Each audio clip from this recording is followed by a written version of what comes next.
Сәлем қыздар, бүгін сіздермен бірге круассан дайындаймыз. Каналыма тіркелуді ұмытпа. Ол үшін ең алдымен бізге жылы су, жылы сүт және аштық қажет болады. Араластырып көтерілгенше қойып қоямыз.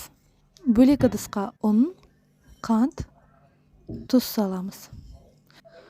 Үстіне бал мен майымызды қосамыз.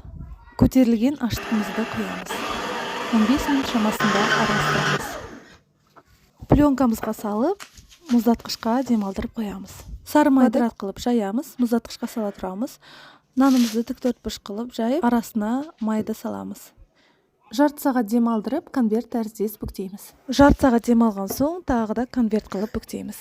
Аздап бөлігін алып какаомен боясаңыз болады. Енді оны үстіне қойып, жақсылап жайып 10 см шамасында кесіп аламыз. Орап, противенға қойып қоямыз және 20 минут шамасында көтеріліп, болған соң пісіреміз. Піскен круассандарымызға бал жағамыз.